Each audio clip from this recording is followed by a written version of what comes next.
Hello and welcome to PFF at Night. I'm Doug Kyed, joined by Ari Meirov and Brad Spielberger. Good to be back with you guys again this week. Ari, how are you doing? Doing really well. Great to have you back. Happy birthday. Hopefully you had a good time away with the family, and it's great to have you back here for sure. Appreciate that, Ari. Brad, how are you doing today? Hey, I'm doing well. I broke 90 this weekend on the golf course, so that always puts you in a good mood for the week. For some reason, I challenged my friends to run a mile yesterday, and I was the fastest one. I don't want to give out any times because they were pretty pathetic, but I was feeling pretty good at the ripe old age of 36 yesterday as well. But let's get into some of the news of the week, and the one story that really is going to dominate this entire week and really over the next couple of weeks is the impending Deshaun Watson hearing and then eventual suspension. So basically what's going to happen reportedly is that the hearing is tomorrow on Tuesday. It's going to be in front of jointly appointed disciplinary officer Sue Robinson. That was agreed to between the NFL and the NFL Players Association. And the reports out there, at least at this point, is that it could be an indefinite suspension. That would be at least 1 year. Obviously, that could be appealed. If it was appealed, that would then go to Roger Goodell before it becomes official. But Ari, I'll kick this to you first. When do you actually expect this news, the actual decision on the suspension, to be made? You know, it's a great question because I've been giving it some thought as of late. As you said, this is the first time this procedure is being used. It came in under the new CBA. It was never like this. So it's the first time it's ever being done. So it makes me wonder, how long will this actually take? Because we spoke about this last week, Brad. The NFLPA's argument is going to be, well, under the personal conduct policy, owners are supposed to be held to a higher standard than players. So they're going to bring up Daniel Snyder, they'll bring up Robert Kraft, and they're going to say their punishment compared to this punishment, it doesn't make sense. If that's the case, and Sue Robinson, as you mentioned, who is jointly approved by the NFL and NFLPA, if that's their argument, I'm assuming she's going to want to do some research and look into what the NFL did with those owners and how they handle those owners to eventually get to the bottom of that situation before getting to her case with Deshaun Watson. So I feel like the entire time we were talking about, July 1st, which it could still happen, July 1st on a Friday. It's usually when the NFL drops stuff right before July 4 weekend. But now that we have this whole scenario going down, if Sue Robinson is actually going to go through a whole investigation and go through both arguments and try to hear both arguments and get down to the bottom of it, I get a feeling maybe it'll take a little bit longer potentially. I know the goal has always been before training camp. The Browns start training camp, I believe, on the 26th. So we still have about a month left. But I would say the earliest will be end of the week. But I think it could take longer than that, especially if Sue Robinson actually takes her time, listens to both sides, and eventually tries to get what she believes is the right initial suspension. And then both sides, as you mentioned, from there, they could appeal. If it's appealed, it goes to Roger Goodell, and Roger Goodell would then have rights to make the final hearing on whatever he decides. So there are a lot of moving parts here, but as I said in the beginning, it's the first time it's ever happened. So to know how long it's going to take, we really have nothing to base it off of. So we'll see what happens. Yeah, in one aspect, this is kind of a short window to get something done by the end of the week for Sue Robinson to make that decision. But at the same time, as you mentioned, I think that this does need to be made. The decision does need to be made before training camp. And that appeal process is something that could take a little bit of time as well. So time is certainly of the essence to make this decision. Brad, are you surprised at all about, I guess, the timing of when the hearing is coming, the fact that it is right before the 4th of July, but also what are you kind of expecting out of this just from a legal process? Because you passed the bar, you know that aspect of it better than, Ari or I. So what are you just expecting out of a legal process out of this? Yeah, so first on the timing, I also think it's notable that today we get the first filing where the Houston Texans organization was named as a defendant. And I do not think that is a coincidence. And I don't think it, the NFL will probably come out and say it has no bearing on their thoughts on the situation, but I'm not sure that would be entirely believable if an actual club, as already mentioned, their owner wasn't named. But again, this personal conduct policy does, claim that punishments are stricter for executives in buildings. So I think that is interesting. As for, like you said, the actual legal ramifications, it looks more like a court case, right? As opposed to Roger Goodell being the initial person that this goes to. It's It's a former district court judge in Sue Robinson who now oversees the process. The two sides, the NFL and the NFLPA, they basically are the plaintiff and defendant, so to speak. And then there's an actual appeals process, just like we have in the court system. So I think it will be more kind of like Ari said, there's no precedent to build off of, but we will learn a lot from this process. The last thought I had was, I never saw a full season suspension, but Pro Football Talk was smart to point out if it does get to a full season, Deshaun Watson's contract would toll. And as much as we talk about, the Browns taking this massive gamble and this massive risk, which they obviously still did, if they get him under contract for an extra year, obviously he would not play this season. Maybe that was part of their calculation as well in thinking they would still get the full term of the contract as opposed to, let's say, a 12-game suspension or something like that. Yeah, there's certainly a lot of elements to the story. And another one just real quickly is, the length of the suspension, calling it an indefinite suspension, that would mean then that Deshaun Watson would have to apply for reinstatement at the end of the season if it was an indefinite suspension. So certainly it could wind up being longer than a year, but also just how the MLB handled the Trevor Bauer suspension, the fact that was 2 years. You can't help but think that that's got to be playing a little bit into what the NFL is going to decide on this case, how Sue Robinson's going to handle it as well. But Ari, what do you think about that? Yeah, I mean, I think the other thing that I mentioned this last time, but I think the NFL does care about the optics of everything. And when you look at a suspension that happened earlier this offseason with Calvin Ridley, suspended for a year for betting, how would you compare Deshaun Watson getting less than that if that goes down? So if Sue Robinson goes down with 8, I would think the NFL would appeal, and then Roger Goodell would just go to a year on his own.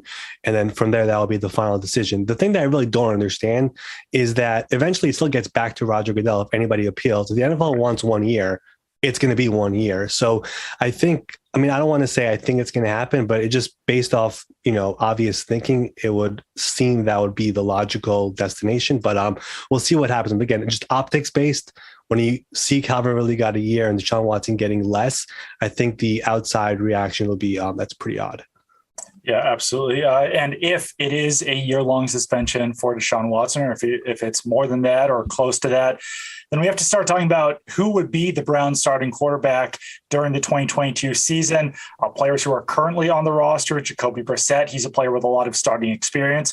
Baker Mayfield still on the Browns roster. Not sure if they could mend fences, but you could also get into a situation, not saying that this is likely, but I mean, Jimmy Garoppolo is still out there right now on the San Francisco 49ers, available in a trade. And the reports that were at least coming out way back in 2016, 2017, is that, that was at least an organization. A lot of changes have been made since then, but they were tied to Jimmy Garoppolo. The Cleveland Browns were tied to Jimmy Garoppolo way back then. So it'd be interesting, if that was revisited now at this point. But I don't know, it feels like Jacoby Brissett is the most obvious answer here. Like I said, he's got starting experience. I don't think he ever quite lived up to the potential that, some NFL evaluators thought that he had coming from the New England Patriots, but he could weather the storm there in Cleveland. I just think that the potential of the Browns this season would be drastically lower if it's Jacoby Brissett at quarterback versus Deshaun Watson, or even Jacoby Brissett at quarterback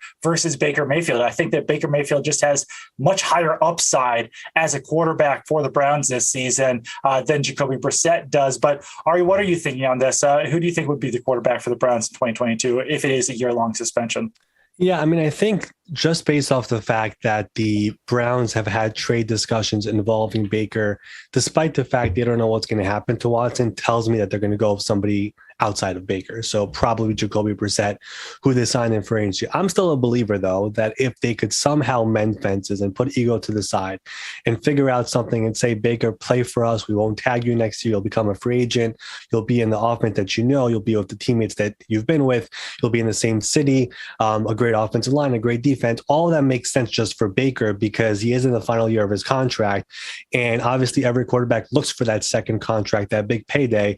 I don't think his chances of getting a big payday if he plays for a team like a Carolina or a Seattle or gets traded to the team where he's a backup helps his chances in that scenario. So again, there are a lot of fences to mend over here, but if it could get to that point and he could just play for the Browns for one more year, and remember, this is a guy who played last year with a terrible shoulder, played through it, had a really bad year. But the year before that, he got the team to the playoffs, even won a playoff game. Cleveland loved him. There are fans who wanted an extension for him. So if there is any way to fix that relationship, I think that would be the best option for all sides. Again, I feel like it's a very hard outcome to get to. So if I had to pick right now who it will be, it would most likely be Jacoby Brissett for sure.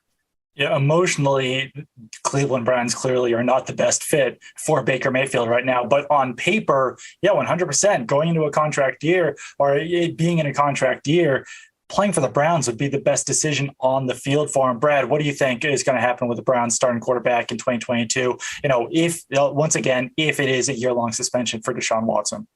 Yeah, like you guys are saying, it is kind of ironic that would be the best case scenario, but it does seem like that ship has sailed. And I would go back to your point, Doug. I mean, this is when you're talking about Jacoby Brissett, who I do think is one of the better backup quarterbacks in the NFL, but keyword there being backup. He was solid for the Miami Dolphins last year when he came in. When Tua Tagovailoa went down, but not a guy you probably want to start 17 games with, especially like you're saying, with an expensive and talented roster that has a window right now, or at least a perceived window right now. Trade for Amari Cooper, bring back Jadeveon Clowney, make all these moves to, in theory, get back to the playoffs and advance in the playoffs. I think they would explore Jimmy Garoppolo or any other potential options if that contract does toll and they're able to, both financially, but also, I also think the question too is if Watson's gone the whole year, there's not going to be any ego or issues. He has no ability to say like, why are you going after this guy that could maybe take my job? There's none of that component to it. And I think they would explore all avenues. But as we're all saying, end of the day, Jacoby Brissett is the most likely option. They traded away Case Keenum and brought him aboard. They obviously think very highly of him. And I think they'll let him have an opportunity to play for the best team, I guess, besides those Patriots teams, but, better than the Colts teams he tried to be a starter for when he did have his shot. Just worth noting the Cleveland Browns do have $42 million in cap space right now over the cap. And that the contract toll matters for that as well, because they're sitting there with $42 million. They're probably hoping to carry over a ton of that to help them out with the Deshaun Watson contract in 2023. If that contract tolls, then Watson is still only making $1 million in 2023. And it's less important at that point to carry over all of that cap space into next year to help with the Deshaun Watson situation. And we're kind of getting into the weeds there with money. But the larger point here is that if they wanted to go out and get a Jimmy Garoppolo, they actually do have the cap space to do that. And they have usable cap space to do that if Deshaun Watson's contract did toll for the 2022 season. We're talking about Jimmy Garoppolo right now, so let's get into him a little bit more. The reports are that, he could begin throwing as soon as this week. It seems like, he's kind of on track to at least be healthy enough for training camp to be throwing the ball. So we kind of stopped talking about Jimmy Garoppolo for a long time because of the shoulder injury, because of the surgery, because of everything that was going on with him. But now it does feel like talks are going to start percolating a little bit more about Jimmy Garoppolo. We'll get into that in a second, but I actually thought that it was interesting. Comments were made from Julian Edelman recently about Jimmy Garoppolo, and it was based on some comments that Martellus Bennett, the former Patriots and Packers and Bears and Cowboys tight end, had made about Jimmy Garoppolo about the 2016 season. If you remember, that was the year that Tom Brady was suspended for the first 4 games of the season. They had Jimmy Garoppolo to fill in for him.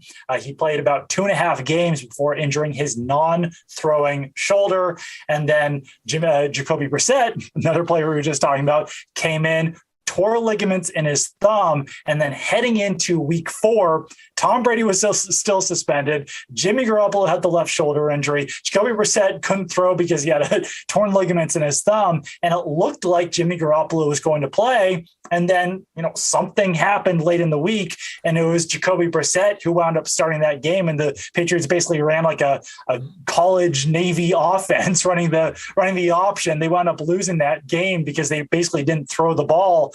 But Martellus Bennett said that Jimmy Garoppolo was being, not to use the term that he made, but basically a baby, that he made a business decision not to play in that game. And then that question was posed to Julian Edelman on what was the podcast? It was Brandon Marshall's podcast, I Am Athlete. Yeah. just asking him what he remembered from that situation, Julian Edelman said that, he made some good points, that he was mad that Jimmy Garoppolo didn't play in that game, that other teammates were mad. And one of the more interesting things that I thought about that was that Jimmy Garoppolo and Julian Edelman actually share an agency. So, if that was coming down from Jimmy Garoppolo's agent that, hey, maybe don't play with your left shoulder injury, you're not going to look good, teams might not want you as much. I mean, I'm not saying that Julian Edelman was also hearing that from the agency, but I just found it interesting that they are under the same umbrella, the same agency, and Jimmy Garoppolo and Julian Edelman still was kind of agreeing on the side of Martellus Bennett about Garoppolo. That being said, not to go on a long tangent here, I'll throw it to you guys in a second. I do think that the attitude about Jimmy Garoppolo has changed since then. It's been 6 years since that 2016 season, and Jimmy Garoppolo has toughed out injuries. He toughed out injuries in the playoff. I think that his teammates in San Francisco do really like him, and I think that that's not the same guy that Julian Edelman's talking about in 2016. I think his 49ers teammates hold him to a much higher regard than that. But I'll finally throw it to you guys. Brad, with Jimmy Garoppolo, just what do you think happens to him entering the 2022 season? Because it still does seem like pretty much anything is on the table here. Yeah, they're keeping him away. He obviously had that shoulder surgery this offseason. Like you said, he was battling a couple injuries. I think he actually had a hand issue in this playoffs as well. I think there's a million different takeaways. Maybe Ari can cover that. My takeaway is looking at this is a good example of people are saying, Deebo Samuel was upset with his role and did not want to be used as a wide back and a guy that can run the ball. Look, if you give him 4 years, $100 million, I'm sure he'll do whatever the heck you ask of him. So I think it's kind of similar to Jimmy Garoppolo where, once you get that first veteran contract, really set yourself up, then, you're willing to take those risks. But at the same time, it also shows the pressure and the things that come from the locker room and up above in teams where there is that pressure on guys to put their bodies, in potential harm's way, and just all the mechanisms and all the things that we can't really see from the outside. I agree. It was very interesting to hear Edelman kind of tiptoe around that answer a bit. He didn't outright disagree with Martellus. Like you said, he didn't share the same words. I almost thought you were going to drop it on the podcast. But anyway, it was very interesting.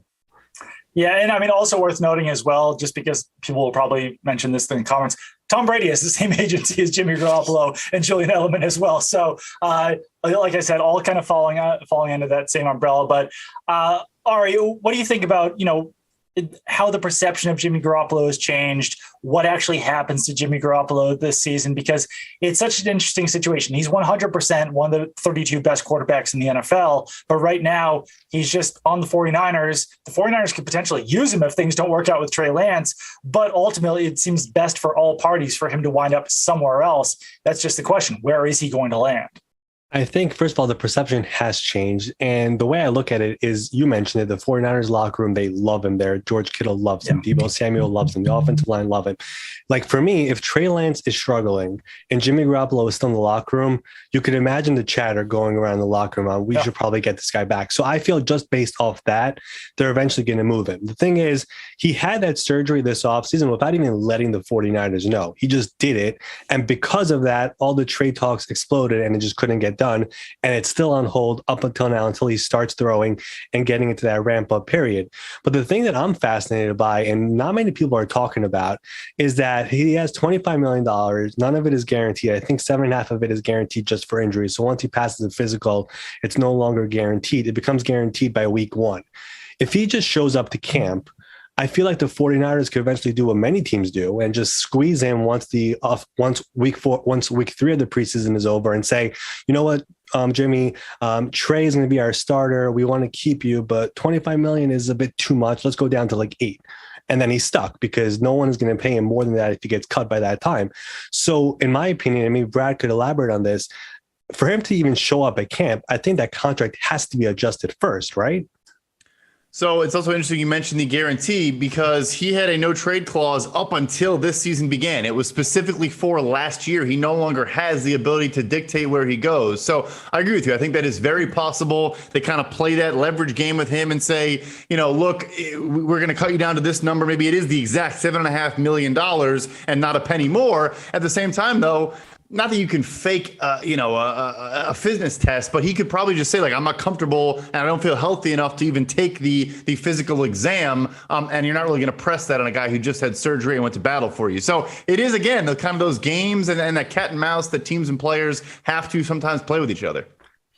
Yeah, definitely an interesting situation, but it seems like, Panthers still potentially on the table for Jimmy Garoppolo. That Brown situation, I think, sounds kind of interesting if it did come down to that. But let's talk about some extensions that we're expecting before training camp. I'll kick it off with one that I don't really understand why it hasn't been done yet, and that's the Colts extending Quentin Nelson. It's going to happen eventually. I think that obviously the terms just have to be worked out, but everyone does expect him to be the highest paid guard in the NFL after that extension is made. Brandon Scherff just signed a 3-year, $49.5 million contract this offseason with the Jacksonville Jaguars. That's $16.5 million per year. I think that Quentin Nelson is going to exceed that by probably quite a bit. I think we could even be talking about 18, 19, $20 million, something like that per year for Quentin Nelson. He is that good. And the last time we talked, we were talking about how tight end contracts have fallen behind. It's kind of amazing that we could have a guard making $5 million more per year than a tight end. And I know that guards are important. I know the offensive line is important, but a guard is one piece of a 5-man offensive line, and tight ends, they really just need to get those contracts up here. But Brad, what's an extension that you expect to be made before training camp? Yeah, I'm looking to the Los Angeles Chargers and safety Derwin James. A couple of weeks now removed from Minkah Fitzpatrick, who was taken 11th overall, the same draft that Derwin was taken 17th overall. Ended up signing for about $18.25 million per year once we got the details there. I think if you're the Los Angeles Chargers, you come to him and say, here's $18.5 million, maybe $18.75 million per year. He's one of the best safeties in the NFL. Obviously some health, question marks, but made it through the entire last season. I think we could see that deal get done before training camp. It just makes too much sense for both sides. Definitely. And Ari, what's the deal that you expect to be made before camp? Yeah, I mean, I think it's an obvious one, but I think Kyler Murray is the one I'm watching, and it's you could probably tell how discussions are going just based off the tone of both sides, right? In February and March, Eric Burkhardt, the agent, was going all over the place. There were the statements going out, and there was, all those things going on. Kyler Murray, if his Instagram was wiped off, everything has calmed down. Steve Keim has been consistent that we're going to figure something out by July, August before training camp. Based off how everything has been so quiet as of late, I would assume those talks are ongoing right now. He will eclipse over $40 million per year on a new deal. And unless Eric once again starts tweeting or something, I think eventually we should have a deal getting done there. And we'll see another big quarterback contract getting done here very soon. Speaking of, former first round quarterbacks, Daniel Jones now entering year 4 with the New York Giants. And he's been one of the more fascinating players for me for a few years now, where I just feel like it's kind of amazing where Daniel Jones is playing in the biggest market or one of the biggest markets in the country. And I just feel like expectations are always low for him coming into every season. Like no one really talks that much about Daniel Jones, but you pointed out some interesting comments that Eli Manning had made about Daniel Jones recently. Yeah, I saw this the other day. I mean, Eli was basically saying when I was in my 5th year in the NFL, I had a consistent coaching staff around me, right? Tom Coughlin was with me. Kevin Gilbert was with me as my offensive coordinator. Daniel Jones, ever since he got into the NFL, 3 years so far, it was Pat Shurmur and Mike Shula his first year, Joe Judge, Jason Garrett his second year, Judge, and then Garrett, and then Freddie Kitchens in his third year. So he's had really nothing consistent when it comes to coaching. On top of that, he's had one of the worst offensive lines in the NFL, according to our data here at PFF. And his skill position groups have just always been injured, whether it's Saquon to Shepard to Galladay to Tony to Evan Ingram when he was there. It feels like they never have all their guys on the field at the same time. So the Giants declined this 5th-year option a couple months ago. He's going to be entering the final year of his contract, but there are people who still believe there are some untapped potential of Daniel Jones. I'm actually one of those people who do believe there's something there with him. We just have to have some consistency around him. And I really believe right now, this team that he has around him with Brian Daboll as the head coach, Mike Kafka who is very well regarded around the NFL. Some people believe could be a future head coach. He's the OC. And then you have Saquon, who is bound to have a big year. He needs to have a big year for his own sake. He's gonna have somebody who has a bit of an edge. And then all the receivers are back. I mean, you have Galladay, you have Tony.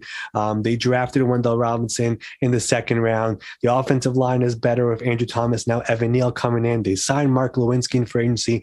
It feels like everything is gelling on the offensive side, and it is a prove-it year for him. And if he's able to have a good year, he's bound to probably get franchise tag and then work on an extension. So he's in a good position to try to figure this out right now. Again, it's a new system, but this is the best team and coaching staff he's had around him up until now.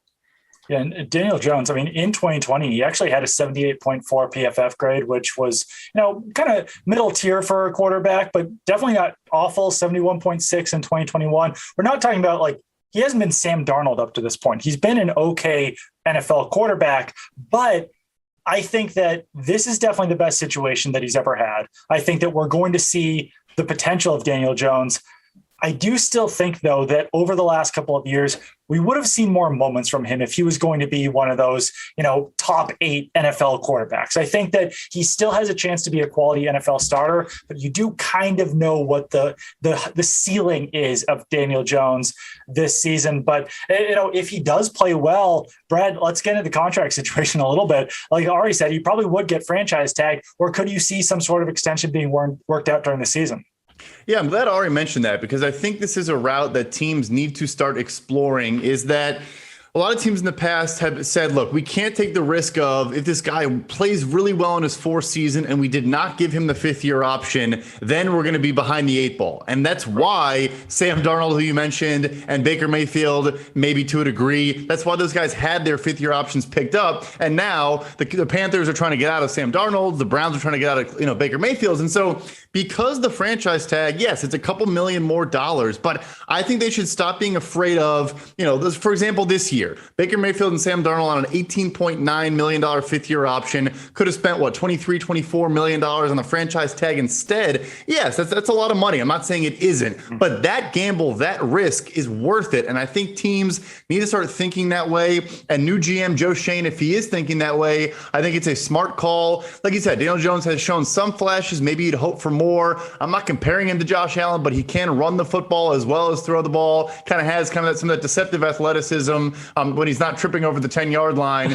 But yeah, so no, I think it's a smart gamble if that's what they're thinking, because you should not, I agree to not give the 5th-year option, but also don't rule out with a better offensive line and with healthy weapons, maybe he could become, a guy. No, I completely agree. I think that you give out that 5th-year option if it's obvious, if it's completely clear that he is your future franchise quarterback. But if not, 100% worth the gamble. $5-6 million more that you have to pay him. But at that point, you want to pay him, because then he looks like a franchise quarterback. So that $6 million still looks like a bargain to have that guy under contract for $24 million. So yeah, really interesting season for Daniel Jones coming up. We'll see if he can live up to that potential. One final thing I wanted to talk about here was Alvin Kamara. I think it was Mike Florio of Pro Football Talk threw out there that it could be a 6-game suspension coming for Alvin Kamara, stemming from the felony battery case that happened at the Pro Bowl in Las Vegas back in January, February. It's an interesting situation. I think that if it does become a 6-game suspension, they would probably appeal that down a couple games, maybe 2-3 games. This doesn't feel like a situation that will cause a 6-game suspension, but you never know. We don't know the entire case at this point. But I will say that if Alvin Kamara is suspended for 6 games, the Saints need to get out there and get another running back in their room, because right now it's Mark Ingram at running back. They've got undrafted rookie Abram Smith. They've got Tony Jones, who never really lived up to what people thought that he might do last season as a rookie. I mean, that's a team that I'm not quite sure what they would do. Maybe trade for Kareem Hunt, maybe trade for Dearness Johnson. There's not a lot of really dependable running backs still out there in free agency on the open markets, guys like Devontae Booker and, Devontae Freeman. It's not guys that you necessarily want to roll with for 6 games. So I don't know, Brad, what do you expect, I guess, out of a suspension for Alvin Kamara? And what do they do if it does wind up being 6 games? It's a huge deal. I mean, obviously they have more weapons now, bringing in Jarvis Landry, drafting Chris Olave. But like last year, he was the number one option on that team in every way, shape, or form, as a runner and as a pass catcher. He's obviously a dynamic player, can make guys miss all over the field. It would be a huge loss because you're trying to take pressure off of Jameis Winston, who's coming off a torn ACL, and you might have a, like you said, a running game that's Mark Ingram and some question marks behind it with not a ton of great, free agent options. Latavius Murray, obviously a former Saint, maybe a guy to explore. But it's something to keep an eye on because it very much so impacts the entire outlook for the first 6, maybe 4 weeks of their season.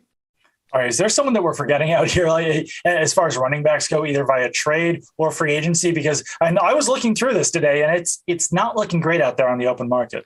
So they did bring in David Johnson for a visit about last week. No deal got done, but that also tells you that they are anticipating something. The only thing that I will say is that when it comes to Kamara in this whole case, it's still making its way through the legal process. And I don't really know, from my understanding, the NFL doesn't give a suspension or anticipate anything until they let the legal process go through first. Then they begin their own disciplinary process. That's where I'm a bit stuck with how this whole number came out of. I think there's still time until we get to that point. I read that the hearing is set to happen on August 1st. So any discipline will still have to wait until after that. I still think we have time until we get an official suspension. For all we know, it could be pushed into next year if, the ruling is pushed off. So I wouldn't run away with the whole 6-game suspension. There's still time for that. But yeah, the Saints do need to find another option in that backfield. Mickey Loomis did have a podcast last week and mentioned that we are ready for anything. So we know they are wheeling and dealing. They'll do whatever it takes, and I'm sure they'll figure it out if Alvin Kamara is suspended for any number of games. Yeah, it's not necessarily a situation where you would want to give up, significant draft capital for a guy like Kareem Hunt or a guy like Dearness Johnson if that suspension isn't coming this season. But it does feel like, and based on things that I've heard, it does sound like the Saints are bracing for a suspension this season. But as you said, all right, the legal process has to play out first. So it is a situation that I think not enough people are really talking about, because the Saints would be in trouble for those 6 games if he does wind up being suspended, despite all the moves that they made. And, they're a team that is perpetually trying to compete for the current season. And they're kind of stuck in that mode unless they want to do an extremely hard reset with their salary cap. But thank you for joining us, watching PFF at Night. I've been Doug Kyed. You can follow me on Twitter at Doug Kyed. You can follow Ari Meirov at My Sports Update. You can follow Brad at PFF_Brad. And we will be back with you guys again on Wednesday night.